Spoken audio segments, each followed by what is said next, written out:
గౌరవ ముఖ్యమంత్రి గారు మన మంత్రులు కలిసినప్పుడు మాకు చెప్పారు, ప్రతిపక్ష హోదా లేకపోయినా, ప్రతిపక్ష ఇక్కడ ఈరోజు హౌస్కి రాకపోయినా మనమే ప్రతిపక్షం అనుకోవాలి, ప్రజల తరపున నిలబడాలి, ప్రజల తరపున పోరాడాలి, ప్రజల సమస్యలు తెలుసుకోవాలి, ప్రజలు కావాల్సిన చట్టాలు మనం తీసుకురావాలని చాలా స్పష్టంగా చెప్పారు.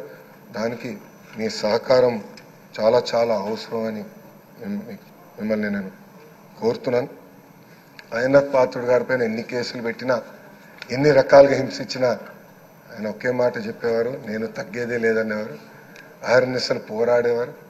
గన్నవరం సభలో కూడా మీరు ఆనాడు వచ్చి మాట్లాడితే కూడా మరుసటి రోజు మీ పైన కేసు పెట్టి నాన్ బెయిలబుల్ వారెంట్ కూడా ఇష్యూ చేస్తాం చూసాం.